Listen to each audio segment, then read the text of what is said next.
கங் கணபதியே நம. அனைவருக்கும் வணக்கம். கந்த புராணத்தின் இந்த பதிவை உங்களுடன் பகிர்ந்து கொள்வதில் மிக்க மகிழ்ச்சி அடைகிறேன். இச்சாசக்தியாகிய வள்ளியும் கிரியாசக்தியாக தெய்வானையும் விளங்க ஞானவேல் தாங்கி மயில் வாகனத்தில் வலம் வரும் முருகப் பெருமானை நம் மன வாகனத்தில் ஏற்றி வைப்போம். 16 பேறுகளையும் தன் 12 கைகளாலும் வாரி வழங்குவான் நம் வடிவேலன். கந்த புராணம் 7 உபதேச காண்டம். அதில் 9 விபூதியின் மகிமை. அதன் தொடர்ச்சி.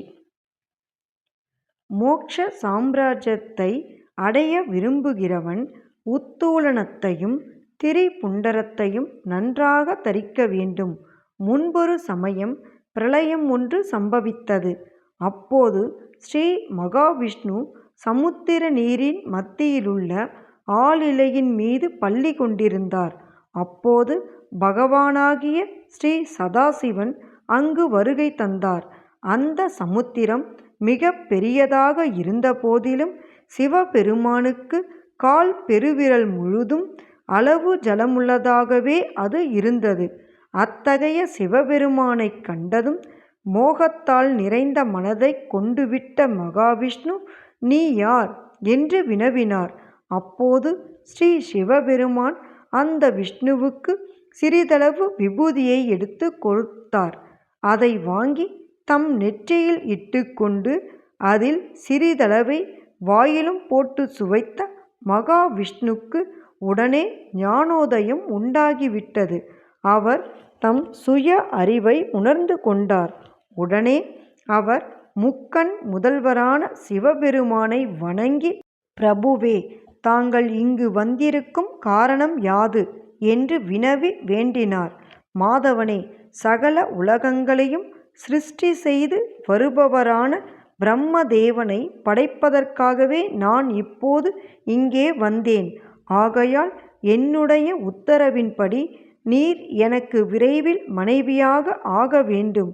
அது எதற்காகவென்றால், என்னுடைய சக்தியாக நீரே இருப்பதால் உம்மிடமிருந்தே பிரம்மதேவனுக்கு பிறப்பு ஏற்பட வேண்டும் என்று கூறினார்.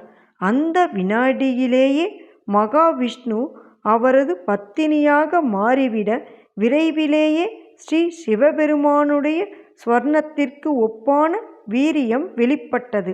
உடனே ஸ்ரீ மகாவிஷ்ணுவின் தொப்புள் கொடியிலிருந்து 5 முகங்களை கொண்ட பிரம்மா அவதரித்தார்.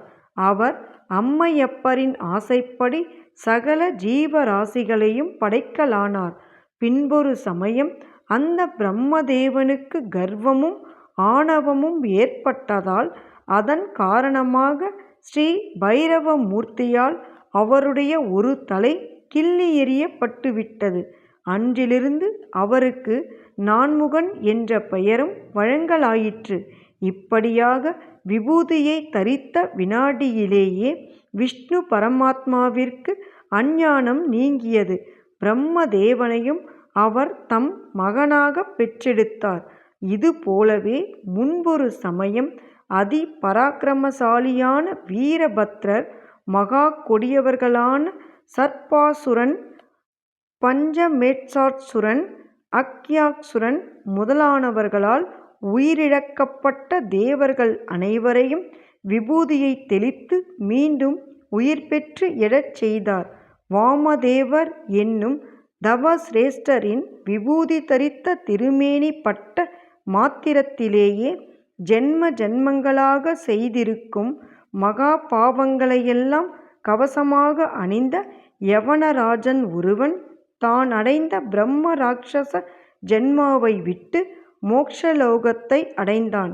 இவ்வாறாகவே தமிழ்நாட்டில் தீவினையே உருவானவனும் பெண்மணிகளின் கற்பை கொள்ளை கொள்பவனும் மகா பாபியும் எந்த இடங்களிலும் உணவு உட்கொள்பவனும் துராத்மா என்று பிரசித்தி பெற்றவனுமான ஒரு பிராமணன் தன் வினைப்பயனால் அக்ரஹாரத்தில் மடிந்து போனான்.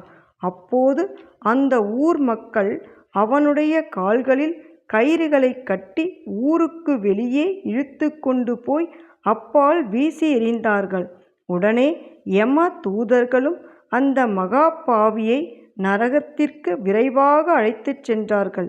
அச்சமயத்தில் விபூதியால் பூசப்பட்ட கால்கள் கொண்ட நாய் ஒன்று அந்த கொடிய அந்தணனின் பிணத்தை புசிப்பதற்காக அங்கே வந்தது. அது அவனுடைய நெற்றியிலும் இரு கைகளிலும் மார்பிலும் விபூதி பூசப்பட்ட தன் கால்களால் மிதித்த மாத்திரத்திலேயே அந்த பிராமணன் நரகத்திலிருந்து விடுபட்டு மோட்சத்தை அடைந்து விட்டான். எண்ணிய பொருளை அருளச் செய்யும் கந்த புராணத்தை காதலுடன் இப்புவியில் படிப்போர் கேட்போர் நினைப்போர் யாவரும் பசு பத்தினி உறவினர் புத்திரன் ஆகிய அனைவரோடும் ஆனந்த வாழ்வை வாழ்ந்து இந்திரனைப் போல தலைமைத்துவமும் இன்பமும் மிக்க வாழ்வையும் வாழ்ந்து இறுதியில் பரமானந்த நிலையாகிய சிவபத பேரும் பெறுவர். வேலும் மயிலும் சேவலும் துணை. கந்த புராணத்தின் தொடர்ச்சியை தொடர்ந்து கேட்க நமது ஆர்கேஎன் காலம் சேனலை சப்ஸ்கிரைப் செய்து பெல் ஐகானையும் கிளிக் செய்யுங்க. இந்த பதிவினை நமது ஆன்மீக அன்பர்கள் அனைவருக்கும் மற்றும் புராணங்களை கேட்க விரும்புபவர்களுக்கும் ஷேர் செய்யுங்க. பிடித்திருந்தா மறக்காம லைக் பண்ணுங்க, கமெண்ட் பண்ணுங்க. தொடர்ந்து கேட்பவர்கள் அனைவருக்கும் எனது மனமார்ந்த நன்றி. நாளையும் வருவான் நமது வடிவேலன்.